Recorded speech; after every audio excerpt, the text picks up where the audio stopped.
하나님께서 오늘도 이 자리에 우리와 함께 하시는 줄로 믿습니다. 하나님의 전을 찾은 여러분들, 또 각처에서 예배하는 우리 하늘 가족들에게 하나님의 은혜와 평강이 함께 하시기를 예수의 이름으로 축복합니다. 자, 오늘 본문은 바울이 3차 전도 여행 중에서 3년 동안 머물러 있었던 에베소 지역 전도를 중심으로 전개되고 있습니다. 본문에는 2년이라고 기록되어져 있는데 이 회당에서 3개월을 가르쳤고 또 2년을 두란노 서원에서 가르쳤고 또 나머지 기간을 이제 성경에 자세히 기록되어 있지는 않지만 역사적인 자료들에 의하면 그 에베소를 중심으로 그 주변 지역으로 복음이 확산된 그 과정에 이렇게 헌신한 그 기간들을 합쳐서 대략 한 3년 정도를 이렇게 보고 있습니다. 바울이 지난 시간에 말씀과 같이 이제 에베소에서 이제 그 주 예수의 이름으로 세례를 베풀 때 12명에게 하나님의 성령이 임했습니다. 자, 그들이 방언도 하고 예언도 하게 되었는데, 자, 그 일을 이제 계기로 바울이 에베소 지역에 이제 집중적으로 복음을 전하기 시작하죠. 이 회당에서 3개월을 이제 복음을 강론하고, 그리고 그 가운데 사람들이 그것을 잘 받아들이는 사람들도 있었지만 또 그것을 거부하는 것에 좀 지나쳐서 비방하는 이제 그런 사람들도 있었습니다. 그래서 바울이 회당을 떠나서 두란노 서원이라고 하는 곳에 가서 거기서 2년 동안 이제 말씀을 이제 매일 2년 동안 강론하게 된 것입니다. 자, 이 바울의 그런 이 열정적인 말씀 사역 가운데 하나님의 성령께서 또 함께 역사하셔서 이제 좋은 열매들이 거둬지게 하였던 것입니다. 여러분, 하나님의 말씀이 지속적으로 들어가면 놀라운 변화가 일어납니다. 하지만 오래 신앙생활을 해도 하나님의 말씀이 들어가지 않으면 이 변화가 일어나지 않는 것이죠.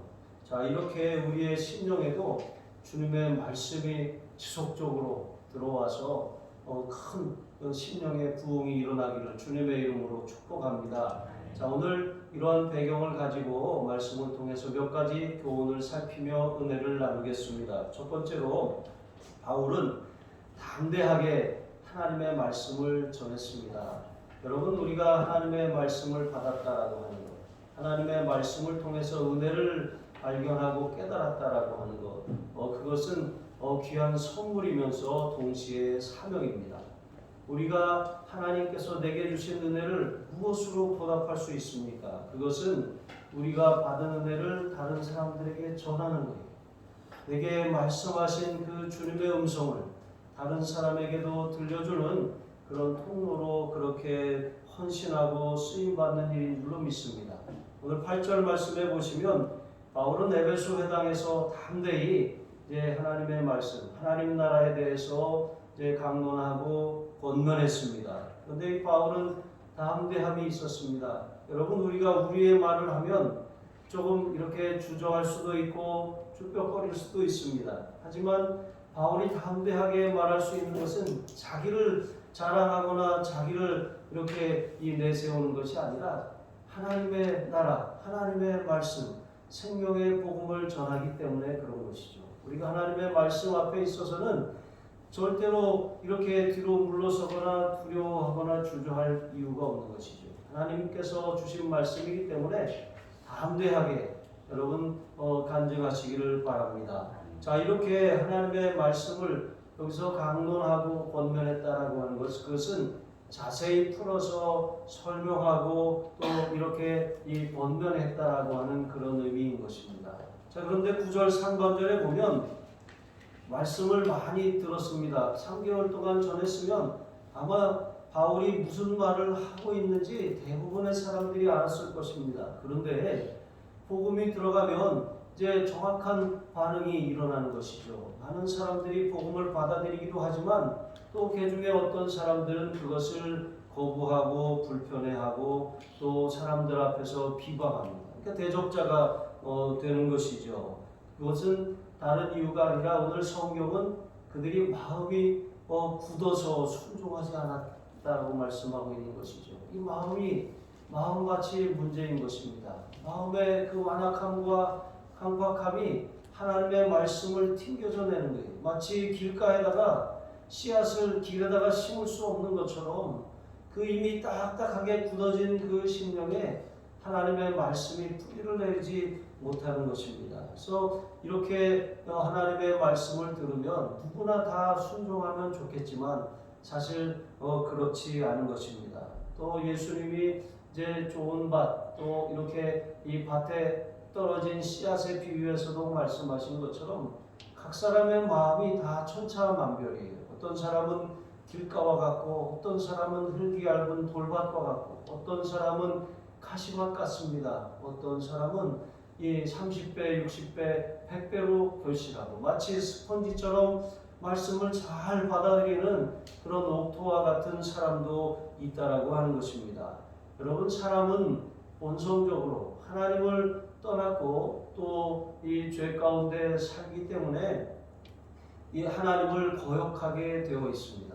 그래서 마귀가 조종하는 대로 이 죄의 종, 마귀의 종 노릇하면서 사는 것이 당연한 이제 본능이라고 하는 것이죠. 그래서 하나님을 이 진리가 들어가면 반응이 분명히 일어나는 거예요. 그것을 앞에 순복하고 받아들이든지 아니면 거절하고 대적하든지 그런 이 반응이 일어난다라고 하는 것입니다. 그래서 만약에 누군가 복음을 들었고 또 들은 복음을 받아들였다면 그것은 하나님이 하신 일입니다. 하나님의 놀라운 역사인 것이죠. 우리는 전하지만 그것을 이루시는 분, 그 사람에게 그 말씀이 이 반응하게 해서 구원을 얻게 하시는 분은 바로 하나님이십니다. 그래서 우리는 어떤 사람이 어떤 반응을 할지 모르니까 부지런히 전해야 한다라고 하는 것이죠. 자, 이렇게 우리도 하나님의 은혜를 깨닫고 하나님의 말씀을 받았기 때문에 이 자리에 앉아 있는 것입니다. 은혜를 깨달은 사람들은 말씀을 들으면 힘이 생겨요. 또 하나님 앞에 예배하고 찬양하면 이제 마음의 기쁨과 감동이 흘러가게 되어져 있습니다. 정말 우리의 삶에 하나님의 말씀의 거울이 비춰졌을 때에 우리는 우리 자신의 모습을 정확하게 이제 직면하게 되는 것이죠. 회개의 눈물도 흘리는 것입니다. 여러분, 이와 같이 은혜가 임하면 자연스럽게 이렇게 우리의 내적인 변화가 일어나지만 은혜가 이 거부되면 그것은 튕겨져 나갈 뿐만 아니라 하나님의 말씀을 이렇게 대적하게 되어 있다라고 하는 사실입니다. 그러므로 은혜가 정말 중요합니다. 히브리서 4장 16절 말씀에 보시면 그러므로 우리는 긍휼하심을 받고 때를 따라 돕는 은혜를 얻기 위하여 은혜의 보좌 앞에 담대히 나아갈 것입니다. 우리에게 은혜가 필요합니다.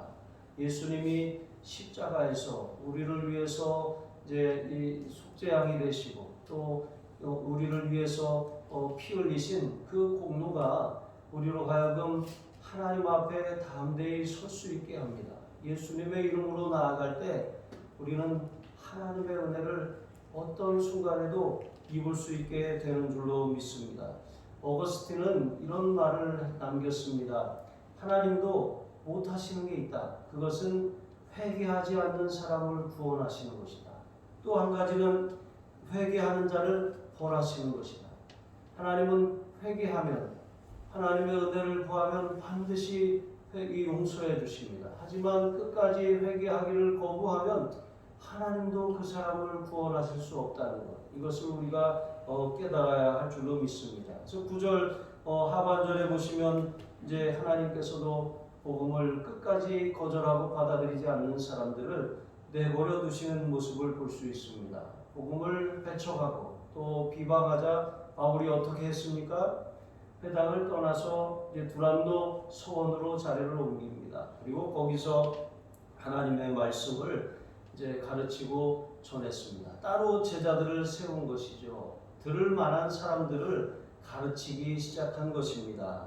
자, 두 번째로 바울은 이제 제자들을 따로 세워서 주의 말씀을 가르치는데 10절에 보니까 바울은 2해 동안 이제 가르쳤다고 기록하고 있습니다. 그때 아시아에 사는 자가 다 주의 말씀을 이제 유대인이나 헬라인이나 다 들었다고 이렇게 기록하고 있습니다. 여러분, 두란노 서원이 아시아 복음화의 이제 중심이 된 거예요.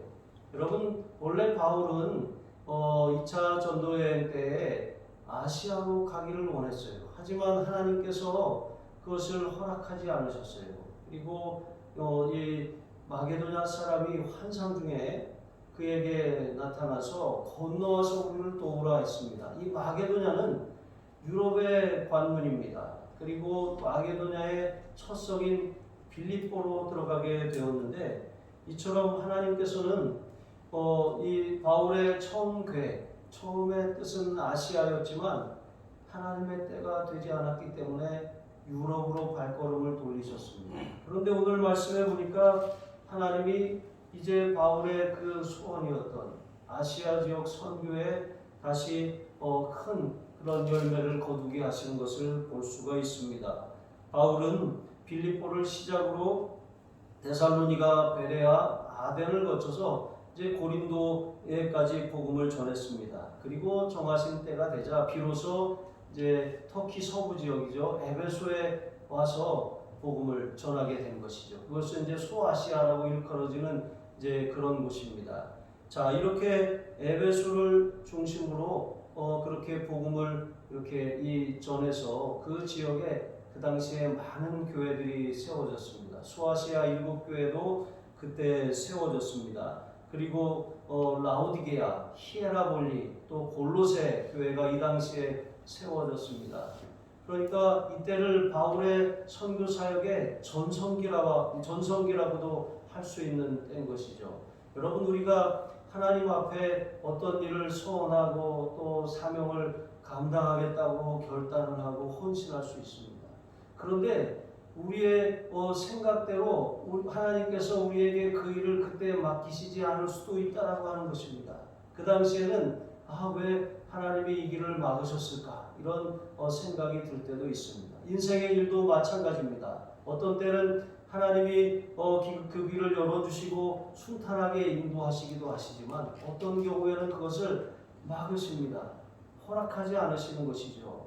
그런데 지나고 나면 하나님이 그것을 허락하시지 않은 이유를 깨닫게 되는 거예요. 때가 되지 않았든지 아니면 그 길이 아니든지. 하지만 하나님께서 기뻐하시는 길이라면 또 하나님의 때에 정확하게 이렇게 열어주셔서 결실하게 하시는 줄로 믿습니다. 당시에 세워진 그 교회들은 수세기 동안 기독교를 이끌어가는 그런 중요한 위치를 차지하게 되었습니다. 여러분, 얼마나 이 바울의 그 에베소 선교 후에 40년이라고 하는 시간이 흘렀는데, 이제 플린이라고 하는 사람이 트라이안 황제에게 보낸 그 서신에 이런 문구가 기록되어서 이제 자료로 남아 있습니다. 이 미신의 태풍은 도시에서뿐 아니라 시골과 마을 곳곳을 휩쓸고 있습니다. 복음이 얼마나 강력하게 마을 곳곳으로 퍼져나갔는지 이제 그 당시의 상황을 전하고 있는 것이죠. 여러분, 이처럼 하나님께서는 반드시 하나님의 때에 하나님의 방법으로 하나님의 일을 이루시는 분이신 줄로 믿습니다. 그래서 당장 어떤 일이 막히고 잘 되지 않는다고 절대로 낙심할 것이 아닙니다. 하나님의 때를 기다리며 또 오늘 우리에게 맡겨주신 일, 주어진 일들을 감당할 때 하나님께서 하나님의 때에 정확하게 또 우리의 걸음을 인도해 주실 줄로 믿습니다. 자, 그리고 11절과 12절 말씀해 보시면 이제 주님께서 바울의 복음 사역에 함께 역사하셨습니다. 그래서 큰 힘을 더하시고 또 큰 결실이 일어나는 그런 좋은 전기를 마련해 주신 것을 볼 수가 있습니다.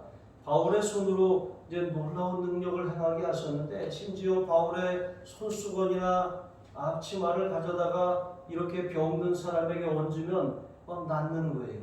어떤 손수건이나 앞치마의 능력이 아닙니다. 바울의 능력도 아닙니다. 그런데 이 실제로 병이 떠나가고 악귀가 떠나가는 거예요. 여러분, 마가복음 16장 20절에 보시면 이렇게 말씀하셨습니다. 제자들이 나가 두루 전파할세 주께서 함께 역사하사 그 따르는 표적으로 말씀을 확실히 증언하시니라. 여러분 보면은 말씀을 증언하신 분이 누구예요? 주께서라고 기록되어져 있습니다. 제자들이 가서 이 두루 복음을 전파했습니다. 그런데 제자들이 전파했는데 그것을 친히 증언하신 분은 주님이시라고 말씀하셨습니다. 어떻게 증언하셨습니까? 함께 역사하셔서 표적으로 증언하셨다라고 말씀하는 것이죠. 여러분이 제자들에게 함께 하신 주님께서 동일하게 사도 바울의 사역 가운데 그가 말씀을 지속적으로 전하는 그 사역 가운데 함께 역사하신 거예요. 그래서 바울의 손수건이나 바울의 그 앞치마에 그것을 가져다가 병든 자에게 얹으면 낫는 기적의 역사가 일어났던 것입니다. 여러분, 하나님께서는 오늘날도 기적이 필요한 순간에 기적이 일어나게 하셔요. 그런데 우리가 이것을 잘 생각해야 돼요. 바울이 어떤 곳에 가서 복음을 전했을 땐 기적이 일어났습니다. 그런데 또 다른 곳에서는 기적이 일어나지 않은 곳도 있어요. 그냥 말씀만 전파한 곳도 있습니다. 어떤 차이겠습니까? 기적이 필요한 순간에는 하나님이 기적으로 그 말씀을 증언하셔요. 그런데 베레아 사람들 같이 그들이 신사적으로 하나님의 말씀을 잘 받아들이고 또 그것에 대해서 과연 그러한가 상고합니다. 그러니까 말씀 자체의 능력이 있기 때문에 말씀을 받아들이고 말씀이 흘러가는 그곳에는 말씀만 전했습니다. 그런데 이 에베소와 같이 우상이 가득하고 또 이 악한 이 공중의 권세가 역사하는 이러한 곳에서는 하나님이 기적을 통해서 복음을 확증하신 것을 볼 수가 있습니다. 여러분, 이 에베소가 어떤 곳입니까? 이 아데미의 중심지기도 한 이 에베소 13절 말씀에 보시면 여기에는 돌아다니며 마술하는 사람들이 있었습니다. 그런데 유대인들이 바울을 흉내냅니다. 돌아다니면서 마술하는 이 유대인들, 이것은 오늘날 그런 어떤 재미를 위해서 하는 그런 마술이 아니라 귀신의 힘을 빌어서 사술을 행하는 그런 자들을 말하는 거예요. 여러분, 그 바울이 행하는 것을 보면서 그 바울의 능력을 부러워합니다. 그래서 그것을 모방하고자 했던 것입니다. 하지만 여러분, 하나님의 은사와 능력, 이것은 돈으로 살 수 있는 것도 아니고 또 흉내낸다고 해서 하나님이 역사하시는 것도 아닙니다. 14절 보시면 심지어 유대 제사장인 스게와의 7 아들이 그것을 또 흉내냅니다. 예수의 이름으로, 바울의 이름으로 이 귀신들을 묘하였던 것이죠. 또 15절 말씀에 아귀가 금방 반응하는 것이죠. 내가 예수도 알고 바울도 알거니와 너희는 누구냐? 여러분, 이 영적인 일은 함부로 장난을 쳐서는 안 되는 거예요. 이게 귀신이 역사하는 것이죠. 이렇게 아귀가 분명하게 알고 있습니다. 나는 예수도 알고 바울도 한다 그랬어요. 여러분, 예수님이 하나님의 아들 구세주라고 하는 사실을 귀신도 알고 있는 거예요. 여러분, 그것은 그냥 단지 지식일 뿐인 것입니다. 그렇다고 귀신들이 예수님을 믿는 것은 아닌 것입니다. 예수님을 따르는 것은 아닌 것이죠. 예수님의 명령에 굴복하지만 예수님을 제자처럼 그렇게 따르는 것은 아니라고 하는 사실입니다. 여러분, 그리스도인이 아니더라도 예수님에 대한 그런 많은 지식을 가진 사람들이 있어요. 심지어 타종교인 중에서도, 타종교 지도자들 중에서도 성경을 많이 읽고 또 성경에 대한 지식을 연구하고 또 그것을 이렇게 다른 사람들 앞에 말하는 그런 사람들이 있어요. 성경에 대한 지식이 굉장히 탁월합니다. 그런데 그렇다고 해서 그들이 구원받은 하나님의 자녀가 될 수는 없는 것이죠. 여러분, 우리의 지식, 성경에 대해서 그리스도를 아는 지식을 가지고 있다고 할지라도 그 지식을 통해서 예수님을 인격적으로 만나지 못한다면, 예수님을 주와 그리스도로 영접하지 않는다면 그 지식은 결코 그를 구원할 수 없다는 사실을 기억하시기 바랍니다. 이 지식의 차원을 넘어서야 돼요. 인격적으로 예수님을 경험해야 한다라고 하는 사실입니다. 여러분은 어떻습니까? 우리가 신앙의 연수가 얼마나 됐는지 모릅니다. 여러분이 어떤 성경의 지식을 가지고 있고 어떤 성경의 그런 성경 공부와 제자 훈련을 했는지 모릅니다. 그런데 그 많은 지식으로 우리가 예수님을 인격적으로 만나지 못했다면, 그 많은 지식을 통해서 우리가 예수님을 우리 인생의 주님으로 인정하지 못했다면, 사실 그것은 그냥 지식 차원에 머무는 것뿐이라고 하는 사실입니다. 그래서 우리가 예수님을 믿는다면 우리가 예수님에 대한 지식을 알 뿐만 아니라 예수님을 인격적으로 만나고 삶의 주인으로 모셔야 함을 깨달으시기 바랍니다. 16절 보니까 이 악기 들린 사람이 이제 그 스게와의 일곱 아들에게 뛰어들었습니다. 그리고 그들의 옷을 벗기고 상하게 해서 그들이 도망한 것이죠. 예수의 이름으로 또 바울의 이름을 빙자해서 귀신에게 명령했지만 이 귀신이 쫓겨가기는커녕 오히려 해를 가하고 부끄러움을 준 것입니다. 여러분, 예수의 이름에 능력이 없어서 그런 걸까요? 바울이 하나님의 사람이 아니라 이런 능력이 안 나타난 걸까요? 그렇지 않습니다. 이 스게와의 일곱 아들에게는 그리스도에 대한 바른 믿음이 없습니다.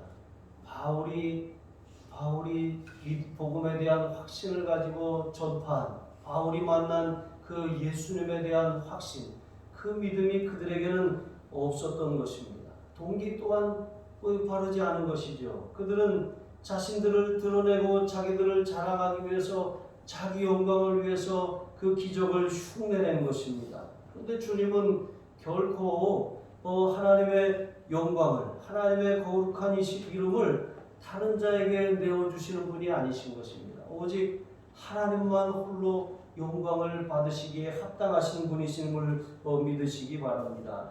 하나님이 능력을 나타내시는 것, 복음을 전하는 현장에 능력을 나타내시는 것은 하나님의 영광을 위함입니다. 또 복음을 확증하기 위함입니다. 어떤 사람을 드러내거나 그를 자랑하라고 하나님이 능력을 나타내시는 분이 아님을 깨달으시기 바랍니다. 더구나 우리가 잘 알고 있는 것은 하나님의 능력은 아무에게나 또 나타나지 않아요. 우리가 분명한 믿음이 있다고 할지라도 우리에게 예수님께서 귀신 들려서 물에도 뛰어들고 불에도 뛰어드는 아들을 데리고 있는 아버지에게 제자들이 그 귀신을 쫓아내지 못했습니다. 그런데 예수님께 제자들이 나중에 묻지 않았습니까? 왜 우리는 쫓아내지 못했습니까? 그랬더니 예수님이 기도 외에는 이런 유가 나갈 수 없느냐. 여러분, 기도가 능력입니다. 우리 예수 믿는 사람들의 삶에 능력이 없는 것은 기도 생활이 부족하기 때문에 그래요. 왜 내 삶에는 문제 해결이 없고 왜 내 삶에는 날마다 이렇게 이 처절한 실패만 있을까? 여러분, 기도로 다시 승리하고 일어서야 우리의 삶에서도 승리할 수 있음을 깨달으시기 바랍니다. 또 어떤 경우에는 믿음이 없습니다. 그런데 주님께서는 그 믿음이 겨자씨만한 그런 작은 믿음만 있을지라도 산을 옮길 수 있다고 말씀하셨어요. 우리에게 그만큼 믿음이 없다라고 하는 거예요. 믿음이 있다고 말은 하지만 실제로 그 상황 앞에서 문제보다 크신 하나님을 바라보기보다는 그 문제 앞에 두려워 떨고 물러서는 것이 사람의 모습일 때가 많다라고 하는 것입니다. 자, 어쨌든 17절 말씀에 보니까 이 스게와의 일곱 아들 사건, 또 바울의 손수건과 또 앞치마가 사람들의 몸에 올려졌을 때 이제 병들이 치료되고 귀신이 떠나가는 이러한 역사를 보면서 에베소의 많은 유대인들과 또 헬라인들이 두려워합니다. 비로소 또 놀라운 능력의 주인이신 예수님의 이름을 높이기 시작한 것이죠. 18절 보시면 이제 주 예수를 믿기 시작한 사람들의 삶의 변화가 나타납니다. 그들이 자복합니다. 자신들의 죄를 회개하고 버리는 것이죠. 그리고 19절 보니까 마술을 행하던 사람 중에도 자기들이 가진 마술책을 다 사람들 앞에 가져다가 태웠다 그랬어요. 여러분, 그때 사람들이 가져온 책이 무려 은 5만에 해당하는 양이라고 말씀하고 있습니다. 은 5만에 해당하는 이 양이 어느 정도 되냐면 당시 화폐로 환산했을 때 140명의 노동자가 1년 동안 일한 그런 금액입니다. 그러니까 어마어마한 그런 이 마술책들을 갖다가 모아놓고 태운 것이죠. 여러분, 복음의 능력이 이와 같습니다. 오늘날도 이렇게 복음을 전하면 이제 집에 가지고 있던 부적이니 불상이니 무슨 온갖 우상 딴지를 다 갖다가 내놓고 깨뜨리고 버리고 태우지 않습니까? 이와 같이 그것이 주술을 행하고 또 헛된 우상에게 이 빌고 섬기던 도구들이었기 때문에 자, 그것들을 다 그렇게 처리한 것이죠. 여러분, 이 복음이 들어가면 이 어두움이 물러가게 되어 있습니다. 복음이 들어가면 복음은 빛이기 때문에 우리의 삶에 역사하던 악한 것들이 떠나가고 또 불태워지는 그런 역사가 일어나는 줄로 믿습니다. 에베소는 이 공중의 권세 잡은 자들이 강하게 역사하는 그런 곳이었습니다. 그래서 사도 바울은 에베소 교회에 보낸 편지에 이 불순종의 아들들 가운데 역사하는 영, 공중의 권세 잡은 자들을 전에 너희가 따랐다라고 말씀하고 있는 것 아니겠습니까? 그래서 에베소에 그리스도인이 된 수많은 사람들이 전에는 공중의 권세 잡은 자 마귀의 영향력 아래 놓여 있었습니다. 그들은 불순종의 아들들 가운데 역사하는 영인 그 마귀에게 사로잡혀서 하나님을 대적하고 죄에 빠지고 또 온갖 이런 이 귀신의 종노릇하는 삶을 살았다라고 하는 것입니다. 그런데 복음이 들어가니까 이런 것들을 내놓고 불태우고 또 그것을 버리기 시작했다라고 하는 것이죠. 여러분, 복음이 들어가야 온갖 더러움과 우상 숭배와 질병과 악한 귀신이 떠나가는 줄로 믿습니다. 그것이 떠나가야 어둠이 물러가고 질병이 물러가고 또 우리의 삶에 하나님이 주시는 평강이 찾아오는 것을 깨달으시기 바랍니다. 자, 이제 20절 보니까 주의 말씀이 세력을 얻어서 흥황하기 시작합니다. 복음의 능력으로 어둠이 물러가니까 이제 주님의 말씀이 힘있게 흥황하고 세력을 얻게 되었다라고 하는 것이죠. 여러분, 1차에서 3차 이 전도여행을 마감하면서 이 주의 말씀이 세력을 얻어 이렇게 흥황했다라고 말씀하고 있는 것이죠. 그 결과인 것입니다. 어떻게 보면 선교 보고라고 할 수가 있는 거예요. 바울이 이제 3차에 걸친 이제 선교 여행을 한 다음에 보니까 주의 말씀이 흥황하고 있는 거예요. 세력을 얻었습니다. 크게 확장되어 복음이 부흥하고 있는 것을 이제 보게 된 것입니다. 여러분, 처음에 바울이 에베소에 들어갔을 때 회당에 들어가서 3개월을 담대하게 말씀을 전했어요. 그리고 두란노 서원에서 2년간 따로 제자들을 세워서 말씀을 매일 서너 시간씩 지속적으로 가르쳐서 제자를 길러냈습니다. 그랬더니 주의 권능이 또 함께 역사해서 그 말씀을 확증해 주셨습니다. 사람들이 우상 숭배와 죄악들을 다 내버리고 주님께로 돌아왔습니다. 그리고 결과적으로 주의 말씀이 흥황하여 세력을 얻게 된 것입니다. 여러분, 이것을 보면 우리가 무엇을 깨닫습니까? 큰 그림 가운데 여러분, 이 큰 물줄기가 보이지 않습니까? 그것은 주님의 말씀이 능력이 있으며 주님의 말씀을 지속적으로 우리가 배우고 또 주님의 말씀을 지속적으로 우리가 듣고 또 그 말씀을 붙들 때 변화가 일어나고 삶이 달라지고 역사가 나타나고 열매가 나타난다라고 하는 사실입니다. 여러분, 바벨론 포로에서 돌아온 70년 만에 돌아온 이스라엘 백성들은 가장 먼저 성전을 지었어요. 근데 기초를 닦아놓고서 그 성전을 재건하기까지 20년이라고 하는 세월이 걸렸습니다.